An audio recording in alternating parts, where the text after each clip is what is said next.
Hello student, welcome back. आज हम बात करेंगे एक्सट्रैक्शन ऑफ मेटल में मेटल ऑफ हाई रिएक्टिव्स के जो ओर्स है, ठीक है। तो उन ओर्स में से उनकी प्योर मेटल कैसे पाई जाती है, कौन सी प्रोसेस यूज़ की जाती है, उसके बारे में डिस्कस करेंगे। एंड जो इलेक्ट्रोलाइटिक रिफाइनिंग प्रोसेस है उसके बारे में भी हम बात करने वाले हैं, ठीक है। तो उसके पहले जो प्रीवियस टॉपिक में हमने दो रिएक्टिविटी वाली मेटल को पढ़ लिया था, कौन सी? Metal of medium reactivity and metal of low reactivity. तो उसे थोड़ा समराइज कर लेते हैं। तो मेटल ऑफ लो रिएक्टिविटी में जो सल्फाइड के ओर्स हो गए ना, तो उसके लिए हमने एग्जांपल लिया था सिन्नाबार का, यानी कि वह मर्क्यूरी सल्फाइड का कॉमन नेम हो जाएगा, ठीक है।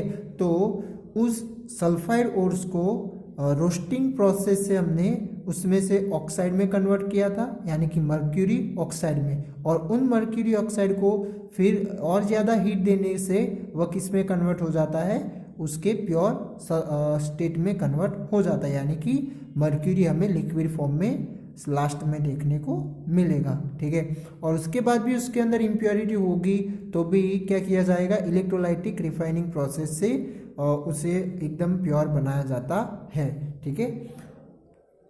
इसके बाद जो मेटल ऑफ मीडियम रिएक्टिविटी, तो उनमें यानी कि जो भी मीडियम रिएक्टिव वाले जो मेटल्स होते हैं वह नेचर में 3 स्टेट में पाए जाएंगे, ठीक है। 3 टाइप से, कार्बोनेट, सल्फाइड, कार्बोनेट के ओर्स, सल्फाइड के ओर्स एंड ऑक्साइड के ओर्स, ठीक है। तो उसमें से जो सल्फाइड के ओर्स हो गए तो उससे तो रोस्टिंग वाली प्रोसेस से हम ऑक्साइड ऑफ मेटल में कन्वर्ट कर देंगे, और जो कार्बोनेट के ओर्स हो गए तो उससे कैल्सिनेशन की प्रोसेस से ऑक्साइड ऑफ मेटल में कन्वर्ट कर देते हैं, यानी ठीक है, यानी कि मेटल ऑक्साइड में उसे कन्वर्ट किया जाता है। अब ये रोस्टिंग और कैल्सिनेशन प्रोसेस क्या है, तो जो सल्फाइड के ओर्स होते हैं ना, उसे जब ऑक्साइड में कन्वर्ट किया जाता है, कब? By heating strongly in the presence of axis air, ठीक है। तो ज़्यादा मात्रा में एयर की ज़्यादा मात्रा में जब सल्फाइड के ओर्स को हीट किया जाता है स्ट्रांगली, तो वह कन्वर्ट होता है ऑक्साइड में। तो इस प्रोसेस को क्या बोला जाएगा? रोस्टिंग बोला जाएगा। और उसके सामने कैल्सिनेशन में क्या होगा, तो जो कार्बोनेट के ओर्स होते हैं उन्हें जब स्ट्रांगली हीट से हीट किया जाए, बट वहाँ पर कैसी लिमिटेड एयर की ज़रूरत होती है और उसमें से बनेगा ऑक्साइड मेटल, तो फिर उस प्रोसेस को क्या बोला जाएगा? कैल्सिनेशन बोला जाता है।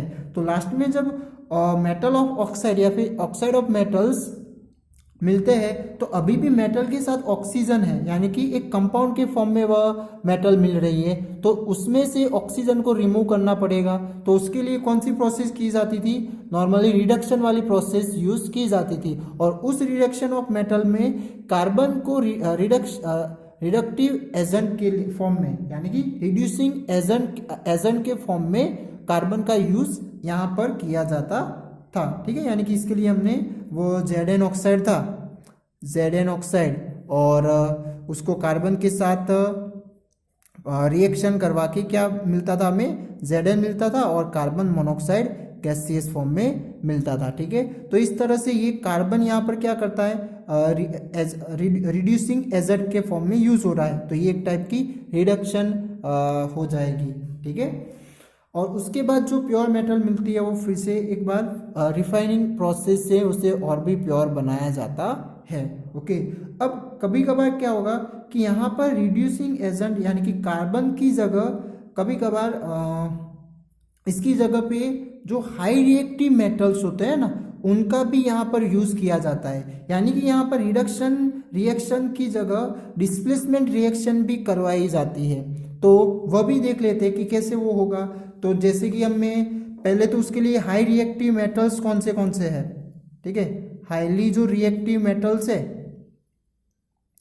उसके एग्जाम्पल दे तो आपको पता भी है कौन से हो जाएंगे, सोडियम है, कैल्शियम है, एल्यूमिनियम है, तो ये सब क्या हो जाएंगे? High reactive metal.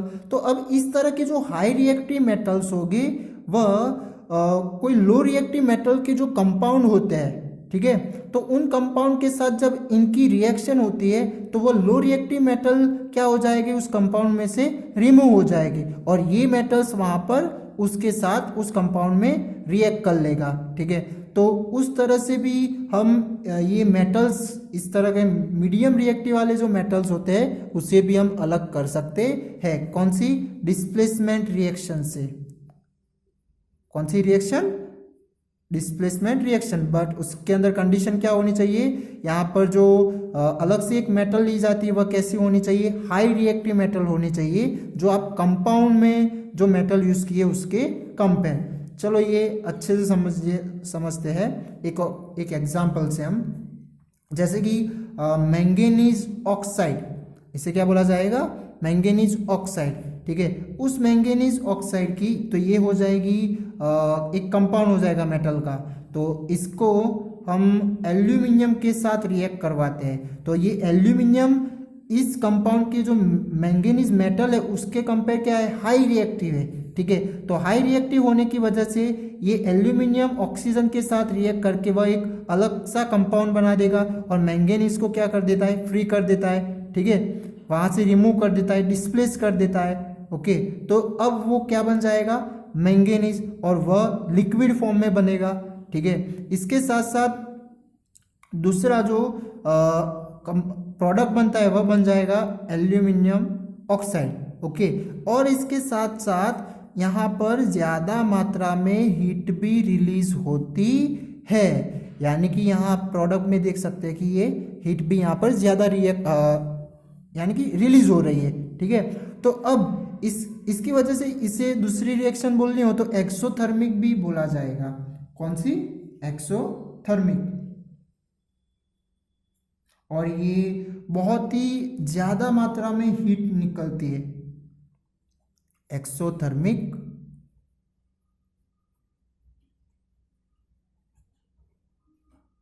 तो ये हीट रिलीज हो रही है तो इसकी वजह से इसे एक्सोथर्मिक भी रिएक्शन बोला जाएगा। ठीक है, और इसके साथ साथ यहाँ पर बहुत ज़्यादा मात्रा में हीट जो रिलीज होती है ना, जिसकी वजह से यहाँ पर जो मेटल होते हैं वो इस हीट की वजह से कौन से फॉर्म में हमें देखने को मिलेंगे? लिक्विड फॉर्म में। ठीक है, यानी कि पिघले हुए हमें देखने को मिलेंगे। इसकी वजह से यहाँ पर ये लिक्विड स्टेट दिखाई है। ठीक है, तो इस तरह से यहाँ पर डिस्प्लेसमेंट रिएक्शन से भी आप ये जो यहाँ पर रिडक्शन ऑफ मेटल यूज किया, यानी कि रिडक्शन प्रोसेस यूज की, तो यहाँ पर डिस्प्लेसमेंट भी कभी कभार यूज किया जाता है। बट डिपेंड करेगा कि यहाँ पर कौन सा लिया है उसके कंपेयर यहाँ पर भी उस तरह की हाई रिएक्टिव मेटल का यूज किया जाएगा, जिसकी वजह से ये इस मेटल को डिस्प्लेस कर सके। ठीक है, अब इन्हीं का यूज करके एक हमें यहाँ पर प्रोसेस समझनी है जिसे बोला जाता है थर्मिट रिएक्शन या फिर थर्मिट प्रोसेस। तो ये जो थर्मिट रिएक्शन क्या है तो वह भी देख लेते हैं। तो थर्मिट रिएक्शन यानी कि ये भी एक एग्जांपल ऑफ थर्मिट रिएक्शन का ही है। तो एक और भी देख लेते हैं कि यहाँ पर होगा क्या कि जो हाई रिएक्टिव मेटल्स होते हैं, हाईली रिएक्टिव मेटल्स जो होते हैं वो क्या करेंगे? जो लो रिएक्टिव मेटल्स के कंपाउंड है, compound of low reactive metals. ठीक है, तो उनमें से ये लो रिएक्टिव मेटल्स को ये हाई रिएक्टिव मेटल्स क्या कर देते हैं? डिस्प्लेस कर देते हैं। ठीक है, और डिस्प्लेस होने की वजह से जो रिएक्शन होती है ना, डिस्प्लेसमेंट रिएक्शन, कौन सी रिएक्शन ये बोली जाएगी? Displacement reaction. तो डिस्प्लेसमेंट रिएक्शन की वजह से यहाँ पर हाईली हीट भी रिलीज होती है। ठीक है, ज़्यादा हीट भी रिलीज होती है। तो इन हीट की वजह से जो लो रिएक्टिव मेटल होता है वह हमें मोल्टेन फॉर्म में देखने को मिलेगा, यानी कि पिघला हुआ मोल्टेन मेटल हमें वो देखने को मिलता है। तो इस प्रोसेस को क्या बोला जाएगा? थर्मिट रिएक्शन बोला जाएगा। ठीक है, चलो इसका एक एग्जांपल ले लेते हैं, जैसे कि आयरन ऑक्साइड Fe2O3, तो उसकी जब एल्यूमिनियम के साथ रिएक्शन करवाई जाती है तो वह क्या करेगा? इससे आयरन को डिस्प्लेस कर देगा, यानी कि ये आयरन रिमूव हो जाएगा उस ऑक्सीजन के साथ से। ठीक है, और ये जो हीट रिलीज होती है ना, इसकी वजह से ये हीट की वजह से ये कौन से फॉर्म में हमें पाया जाएगा, मॉल्टेन स्टेट में, लिक्विड स्टेट में पाया जाएगा। ठीक है, और दूसरा प्रोडक्ट कौन सा बनता है, तो एल्यूमिनियम ऑक्साइड, जो एक कौन से फॉर्म में, सॉलिड के फॉर्म में पाया जाएगा। ओके, और दूसरा हीट भी रिलीज होती है। ठीक है, तो ये हो जाएगी एक एक्सोथर्मिक की रिएक्शन, ये भी एक एक्सोथर्मिक की रिएक्शन है। ओके, तो यहाँ पर चलो इसे बैलेंस कर देते हैं। तो बैलेंस करने के लिए हमें एल्यूमिनियम के आगे 2 लगाना पड़ेगा और Fe के आगे 2 लगाना पड़ेगा। ठीक है, अब इस थर्मिक रिएक्शन का यूज कहाँ पर किया जाएगा, तो जो यूज होगा जॉइन रेलवे ट्रैक।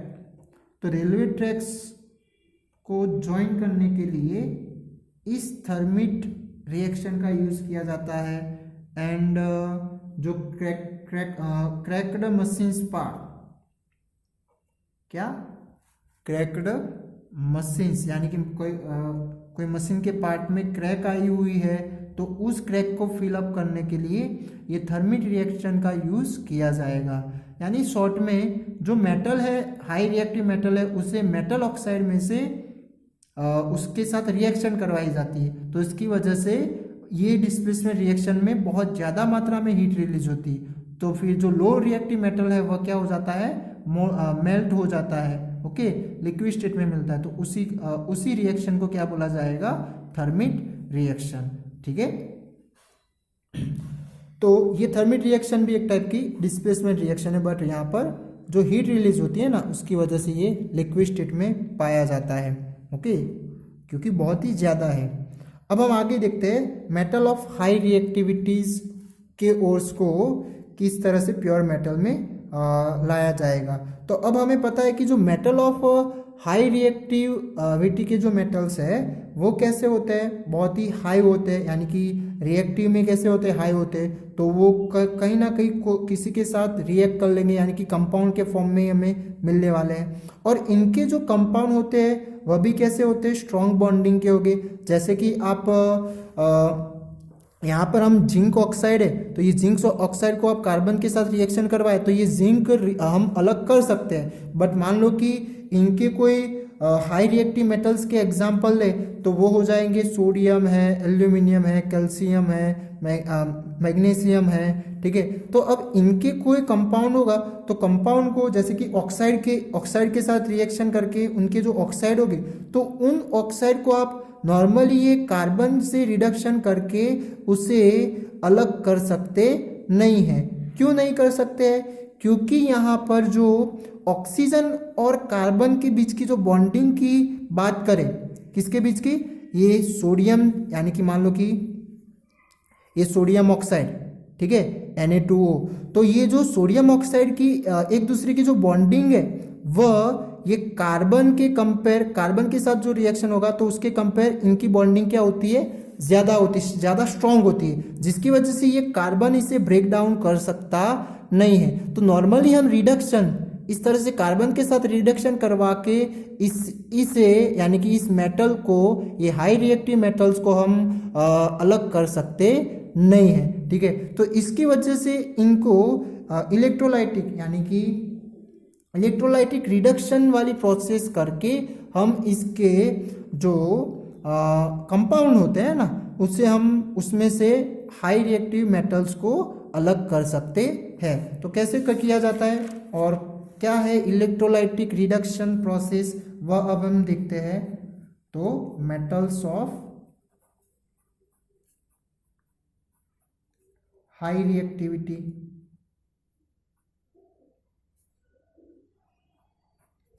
ठीक है, तो उसमें अब ये जो ओर्स होते हैं ना, तो ओर्स को पहले मोल्टेन किया जाता है, मोल्टेन ओर में कन्वर्ट किया जाता है, यानी कि पिघलाया जाता है। क्यों, क्योंकि सॉलिड फॉर्म में होगा तो उसके अंदर से हम इलेक्ट्रिसिटी भी पास कर सकते नहीं है। तो उसे क्या किया जाएगा, क्योंकि यहाँ पर जो प्रोसेस करनी है इनके ऊपर, वो कौन सी प्रोसेस करनी है, इलेक्ट्रोलाइटिक रिडक्शन, यानी कि हमें इनके अंदर इलेक्ट्रिसिटी पास करके उनके अंदर से मेटल को ब्रेक डाउन, मेटल को उनसे उन इम्प्योरिटी से अलग करना है या फिर ब्रेक डाउन करना है, ठीक है। तो इसकी वजह से इसे किस में कन्वर्ट किया जाता है, मोल्टेन ओर्स में कन्वर्ट किया जाएगा, ठीक है। और फिर उनको फिर इलेक्ट्रोलाइटिक रिडक्शन प्रोसेस से प्योर मेटल में कन्वर्ट किया जाता है, ठीक है। तो अब देखते हैं ये इलेक्ट्रोलाइटिक प्रोसेस में होता क्या है और हमें प्योर मेटल कैसे पाई जाएगी। तो उसके लिए जो भी इनके जो मेटल्स है तो वो उनके क्लोराइड के मोल्टेन फॉर्म में लिया जाएगा, यानी कि जो भी हाई रिएक्टिव मेटल है, सोडियम है, कैल्शियम है, मैग्नीशियम है, एल्यूमिनियम है, तो उनके जो मोल्टेन हो गए मोल्टेन फॉर्म में, तो उनको उनके साथ क्लोराइड भी लिया जाता है। तो जैसे कि Na की मैं बात करूँ तो NaCl क्लोराइड के साथ रिएक्शन करेगा तो क्या बनेगा, NaCl। तो ये NaCl मोल्टेन फॉर्म में लिया जाता है, ठीक है, क्योंकि मुझे Na लेना है, ठीक है। तो अब ये किसी न किसी के साथ कंबाइन होकर मिलेगा, ठीक है। तो अब ये जो क्लोराइड है तो NaCl का मोल्टेन फॉर्म, सोडियम क्लोराइड का मोल्टेन फॉर्म यहाँ पर हम लेंगे, ठीक है। इसी तरह मान लो कि ऑक्सीजन के साथ हो तो सोडियम ऑक्साइड का मोल्टेन फॉर्म लिया जाएगा, ठीक है। तो अब यहाँ पर हमें क्लोरीन के साथ बात की, यानी कि क्लोराइड के साथ बात किया है, तो इसकी वजह से यहाँ पर हम वही बात कर लेते हैं, ठीक है। तो अब इसमें होगा क्या कि एक कंटेनर या फिर एक इस तरह का कंटेनर ले लेंगे, उस कंटेनर के अंदर ये मोल्टेन NaCl भरा जाएगा, यानी कि सोडियम क्लोराइड, मोल्टेन NaCl, ठीक है। तो अभी मोल्टेन NaCl है तो उनके अंदर जो आयंस होंगे वह इस तरह से फ्रीली मूवमेंट करते होंगे, ठीक है, मूव होते रहते होंगे, ओके। और इसके साथ फिर हमें यहाँ पर इलेक्ट्रोड्स लेने हैं, यानी कि एक टाइप के मेटालिक रॉड, ठीक है। तो इन इलेक्ट्रोड्स को फिर हम बैटरी के साथ कनेक्ट कर देंगे, ठीक है। ये हो जाएगा पॉजिटिव, ये हो जाएगा नेगेटिव टर्मिनल, ठीक है। अब यहाँ पर ये जो पॉजिटिव के साथ इलेक्ट्रोड कनेक्ट किया है ना, तो यहाँ पर कौन से चार्ज हो जाएंगे, पॉजिटिव चार्ज बनने लगेंगे, ठीक है। और यहाँ पर नेगेटिव चार्ज बनने लगेंगे, ठीक है। नेगेटिव है तो ये कौन सा हो जाएगा, कैथोड, और ये हो जाएगा एनोड, ठीक है। तो अब यहाँ पर ये इस साइड, यानी कि ये नेगेटिव इलेक्ट्रोड हो गया, ठीक है। तो अब यहाँ पर ये जो मोल्टेन NaCl था तो उनमें से कौन सा आयन अट्रैक्ट होगा, तो इसके जो ऑपोजिट चार्ज वाला आयन होगा वह इस नेगेटिव रोड के ऊपर अट्रैक्ट होने वाला है, यानी कि अब यहाँ पर इस मोल्टेन NaCl में कौन से पॉजिटिव आयन है, तो या ये नेगेटिव है ना, इसकी वजह से कौन से आयन अट्रैक्ट होंगे, पॉजिटिव, तो NaCl है। तो NaCl के सारे आयंस क्या होने लगेंगे, फिर स्लोली यहाँ पर अट्रैक्ट होने लगेंगे, ठीक है। तो अब ये जो Na है वो यहाँ पर चिपकने लगेगा, यानी कि यहाँ पर धीरे धीरे पूरा क्या हो जाएगा, Na कंबाइन होने लगेगा, अट्रैक्ट होने लगेगा, ठीक है। तो ये कहाँ पर प्रोसेस हो रही है, तो कैथोड के ऊपर, ठीक है, कैथोड यानी कि नेगेटिव इलेक्ट्रोड, ओके।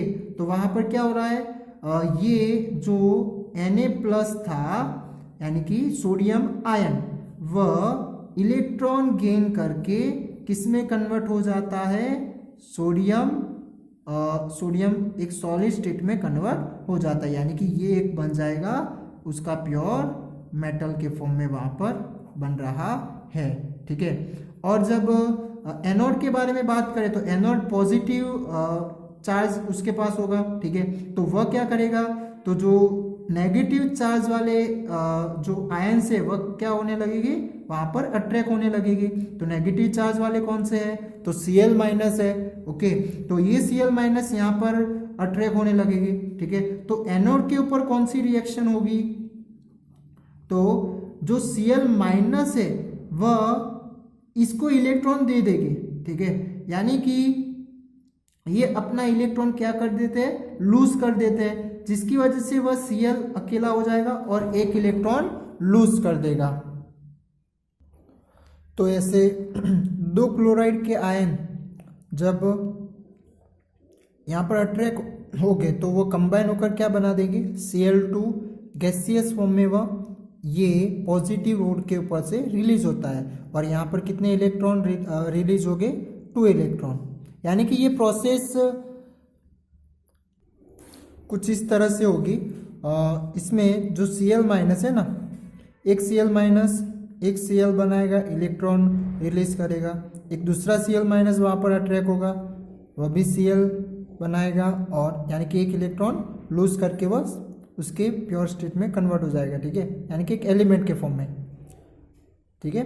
तो अब यहाँ पर ये दो Cl कंबाइन होकर क्या बना देंगे, Cl प्लस Cl यानी कि Cl2 और Cl2 एक गैसियस फॉर्म में इस एनोड के इलेक्ट्रॉन्स के ऊपर से गैसियस फॉर्म में रिलीज होगा, ठीक है।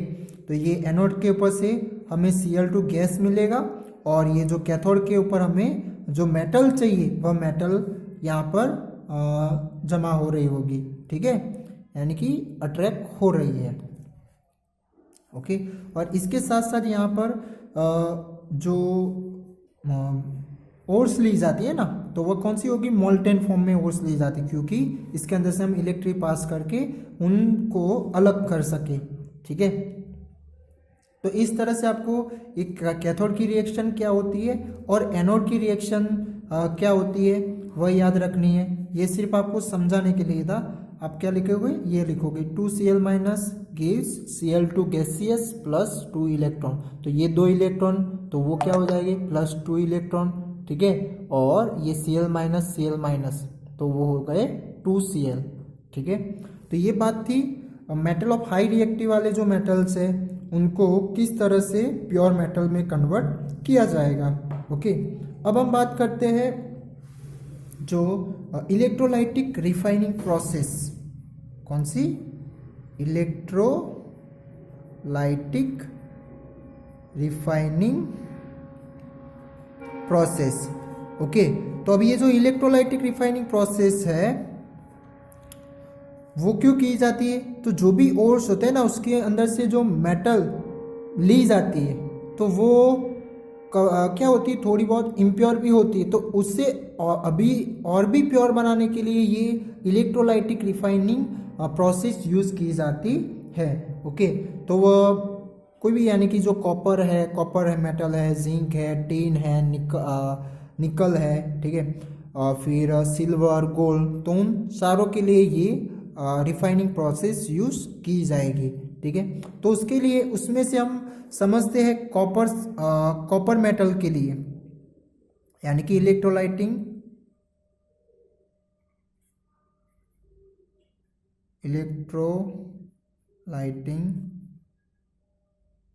Refining of copper.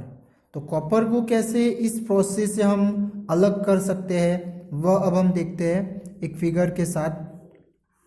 तो उसके लिए भी यहाँ पर इलेक्ट्रोलाइटिंग यानी कि इलेक्ट्रिसिटी पास करके ही हमें कुछ कॉपर को अलग करना है, ठीक है। तो उसके लिए जो अभी हमने फिगर ड्रॉ आउट की थी सेम टू सेम उसी तरह यहाँ पर मिलने वाली है, बट ये जो इलेक्ट्रोड्स वगैरह लिए जाते हैं, जो लिक्विड लिए जाते हैं वह यहाँ पर अलग लिए जाएगी। यानी कि जैसे कि जो लिक्विड होता है उसे बोला जाता है इलेक्ट्रोलाइसिस, तो क्या बोला जाएगा उसे, इलेक्ट्रोलाइट, ठीक है। तो इस इलेक्ट्रोलाइट यानी कि जो हम यहाँ पर जो सॉल्यूशन ले रहे हैं ना, तो वह सॉल्यूशन को क्या बोला जाएगा, इस इलेक्ट्रो रिफाइनिंग के अंदर के जो सॉल्यूशन जो लिया जाता है उसे बोला जाता है इलेक्ट्रोलाइट। तो उस इलेक्ट्रोलाइट क्या होता है, तो सॉल्यूशन ऑफ मेटल सॉल्ट, यानी कि आपको जो मेटल लेनी है उसका यहाँ पर मेटल सॉल्ट का सॉल्यूशन लिया जाता है। हमें यहाँ पर कॉपर लेना है, इसकी वजह से ये कौन सा इलेक्ट्रोलाइट हो जाएगा, तो वह हो जाएगा सॉल्यूशन ऑफ CuSO4, यानी कि कॉपर सल्फेट का सॉल्यूशन लिया जाएगा, solution of CuSO4 copper sulphate. और इसके साथ साथ ये कैसा बनाया जाता है, एसिडिफाइड बनाया जाता है। कैसा, एसिडिफाइड। अब ये क्यों एसिडिफाइड किया जाता है, क्योंकि ये और भी अच्छे से ये इलेक्ट्रिसिटी, ये सॉल्यूशन इलेक्ट्रिसिटी को पास कर सके, इसकी वजह से ये एक एसिडिफाइड सॉल्यूशन लिया जाता है। किसका, ये कॉपर सल्फेट का। ठीक है, तो फर्स्ट ये इलेक्ट्रोलाइट क्या होगा, क्या होता है और किस तरह से लिया जाता है वह क्लियर हो गया होगा। यानी कि जो मेटल को आपको रिलीज करना है वही मेटालिक सॉल्ट का सॉल्यूशन यहाँ पर इलेक्ट्रोलाइट में लिया जाएगा। फिर हम बात करते हैं इनके एनोड और कैथोड के ऊपर क्या लिया जाएगा, क्या क्या, एनोड एंड कैथोड के ऊपर। ओके, तो जो एनोड के ऊपर जो लिया जाता है, चलो वो भी ड्रॉ कर लेते हैं। इलेक्ट्रोड जो एक यहाँ पर होगा, एनोड एंड कैथोड के इलेक्ट्रोड्स।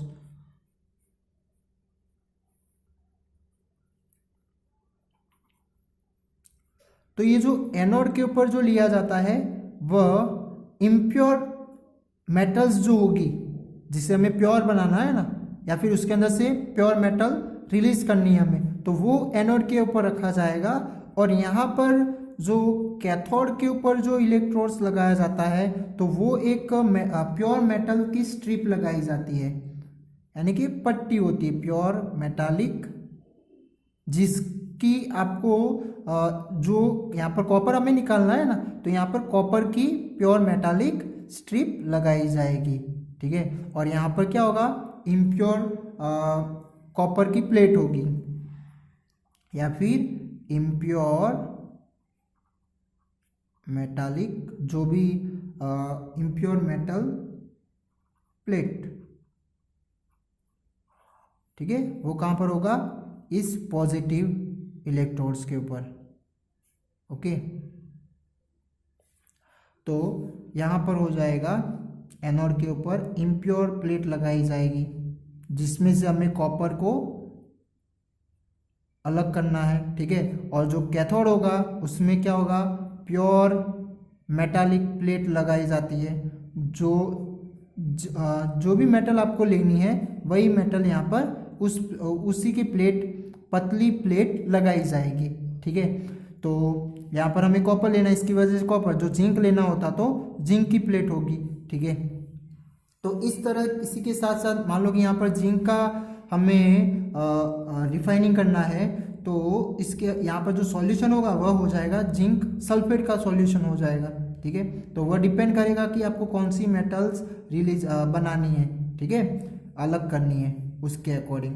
ओके, अब यहाँ पर होगा क्या कि ये भी सॉल्यूशन है, तो सॉल्यूशन के अंदर इस तरह से अब Cu2+ SO4 2- Cu2+ SO4 2- इस तरह के जो आयंस होते हैं वह अंदर मूव होते रहते हैं। ठीक है, यानी कि वह अलग हो जाते हैं जब सॉल्यूशन के फॉर्म में होते हैं तब। ओके, अब जब अब इलेक्ट्रिसिटी पास की जाती है तब होगा क्या, तो अब यहाँ पर जो इम्प्योर मेटल, यानी कि यहाँ पर जो कॉपर की जो इम्प्योर मेटल हमने लगाई है, तो वो उसमें से क्या होने लगेगा, जो कॉपर के आयंस है यानी कि Cu2+। ठीक है, तो ये Cu2+ अब ये इलेक्ट्रोलाइट के अंदर रिलीज होने लगेगी, यानी कि अंदर आने लगेगी, डिजोल्व होने लगेगी। ठीक है, तो फिर होगा क्या उसके बाद, तो अब जितने मात्रा में वो Cu2+ इसके अंदर ऐड हो रहे हैं उतने ही सामने यानी कि नेगेटिव रोड्स के ऊपर चिपक रहे होंगे। बात समझ आ रही है आपको। ओके, तो मान लो कि यहाँ से 2 आयंस हुए, तो यहाँ पर भी क्या होगा, 2 कॉपर के आयंस क्या होने लगेंगे, अटैच होने लगेंगे। ठीक है, तो इस तरह से फिर पूरा जो कार्बन की जो उसके इन इम्प्योर मेटल में जो भी कार्बन होता है वह धीरे धीरे क्या होने लगेगा, इस रोड्स के ऊपर आने लगेगा। ठीक है, तो ये कैथोड के ऊपर किस तरह की रिएक्शन होगी, तो कैथोड के ऊपर आपको कुछ इस तरह से रिएक्शन देखने को मिलेगी कि यहाँ पर कॉपर 2+ व इलेक्ट्रॉन लेकर, क्या कर रहा है वह, इलेक्ट्रॉन लेकर, अब इसे कितने इलेक्ट्रॉन की जरूरत पड़ेगी, तो यहाँ पर 2 इलेक्ट्रॉन कम है, इसकी वजह से इसे 2 इलेक्ट्रॉन की जरूरत पड़ेगी, तो वह इसके पास से 2 इलेक्ट्रॉन लेकर किस में कन्वर्ट होने लगेगा, कॉपर सॉलिड स्टेट में कन्वर्ट होने लगेगा। ओके, और ये एक एक्वेस फॉर्म में होगा, सॉल्यूशन बोला है ना, तो ये एक एक्वेस फॉर्म में होगा। बट की जो एनोड है वह एनोड के ऊपर किस तरह की रिएक्शन होगी, तो एनोड के ऊपर ये कॉपर क्या कर रहा है, Cu2+ में कन्वर्ट हो रहा है ना। ओके, तो उसके अंदर जो सॉलिड स्टेट में कॉपर था वह 2+ यानी कि कॉपर आयन में कन्वर्ट हो रहा है, कब, जब उसके अंदर के जो 2 इलेक्ट्रॉन है वह लूज करेगा तब, और ये भी एक एक्वेस फॉर्म में यानी कि उस सॉल्यूशन के अंदर ऐड हो रहा है। ठीक है, और इसके साथ साथ इनकी जो मात्रा होती है वह इक्वल होती है, जितने नंबर यानी कि जितने मात्रा में ये Cu2+ इसके अंदर ऐड हो रहे हैं उतने मात्रा में क्या होगा, इस नेगेटिव इलेक्ट्रॉन्स के ऊपर Cu अटैच होगा। ठीक है, तो इस तरह से पूरा Cu क्या होने लगेगा, इस नेगेटिव यानी कि कैथोड रॉड के ऊपर अटैच हो जाएगा। और अब इनके बाद जो अब ये जो इम्प्योर मेटल में जो उनकी इम्प्योरिटी होती है वह इम्प्योरिटी इन एनोड के नीचे आ गिरती है। ठीक है, तो फिर इस तरह की जो इम्प्योरिटी है उसे बोला जाता है एनोड पंक, सॉरी एनोड मड, क्या बोला जाएगा उसे, एनोड मड बोला जाता है। ठीक है, तो ये बात थी इलेक्ट्रोलाइटिक रिफाइनिंग, तो उसमें किस तरह से कहाँ पर कॉपर अटैच होगा, ठीक है, उसके कैथोड और एनोड के ऊपर किस तरह की रिएक्शन होती है वह क्लियर हो जानी चाहिए। इसके साथ साथ इलेक्ट्रोलाइट क्या है वो किस तरह की ली जाती है, एनोड के ऊपर क्या लिया जाता है, कैथोड के ऊपर क्या लिया जाता है, वह क्लियर होना चाहिए। ओके, तो ये बात थी इलेक्ट्रोलाइटिक रिफाइनिंग। और एनोड मड क्या है, तो जो इम्प्योरिटी है, इनकी जो इम्प्योरिटी है वो एनोड के नीचे आ जाती है। ठीक है, वहाँ पर, और वो भी सॉल्युबल के फॉर्म में होती है। तो ये जो एक तरह की इम्प्योरिटी उसे क्या बोला गया है, एनोड मड। ठीक है, और हमने दूसरा देखा था मेटल ऑफ हाई रिएक्टिविटीज में से प्योर मेटल कैसे पाई जाएगी, तो वह भी इलेक्ट्रोलाइटिक रिडक्शन प्रोसेस से हमने क्या किया था, उसमें से प्योर मेटल पा सकते हैं। तो उसमें भी किस तरह की रिएक्शन है, कैथोड में क्या होता है, एनोड में क्या होता है, वह भी रिएक्शन याद होनी चाहिए। इसके साथ साथ कहाँ पर प्योर मेटल हमें पाया जाएगा और दूसरे पार्ट में क्या रिलीज होता है वह भी क्लियर हो जाना चाहिए। ठीक है, और यहाँ पर जो ओर्स ली जाएगी, जो भी है ऑक्साइड के फॉर्म में हो या फिर क्लोराइड के फॉर्म में हो, जो भी फॉर्म में हो, तो वो कैसे होगी, मोल्टेन फॉर्म में ली जाती है। ठीक है, और इसके साथ साथ थर्मिक रिएक्शन भी हमने देख लिया। तो थर्मिक रिएक्शन यानी कि जो डिस्प्लेसमेंट रिएक्शन है ना, तो उसमें जब हाईली हीट जो रिलीज होती है यानी कि एक्सोथर्मिक जो रिएक्शन होती है ना, तो उनके साथ वो जो हीट रिलीज हो रही है वह क्या कर रहा है, उस मेटल लो रिएक्टिव मेटल को मोल्टेन कर रहा है। ठीक है, तो इसकी वजह से इस तरह की जो प्रोसेस होती है या फिर रिएक्शन है उसे क्या बोला जाएगा, थर्मिक रिएक्शन बोला जाएगा। और उसका यूज रेलवे के ट्रैक्स ज्वाइन करने में, फिर मशीन के जो क्रैक्ड मशीन के पार्ट है उसे ज्वाइन करने में यूज किया जाएगा। ठीक है, इसके साथ साथ दूसरा पॉइंट हमने ये भी दिखा था कि रिडक्शन के अलावा हम मेटल ऑक्साइड जो होते हैं मीडियम रिएक्टिव में, तो उन्हें डिस्प्लेसमेंट रिएक्शन से भी अलग कर सकते हैं। तो उसके अंदर क्या लेना पड़ेगा, हमें हाई रिएक्टिव वाले मेटल्स के साथ रिएक्शन करवाना पड़ेगा, यानी कि यहाँ कार्बन की जगह में हाई रिएक्टिव मेटल्स यूज करने पड़ेंगे। ठीक है, तो यहाँ पर ये चैप्टर फिनिश होता है। ओके, उसके बाद वाला जो टॉपिक है वह आपके सिलेबस में नहीं है। ठीक है, थैंक यू।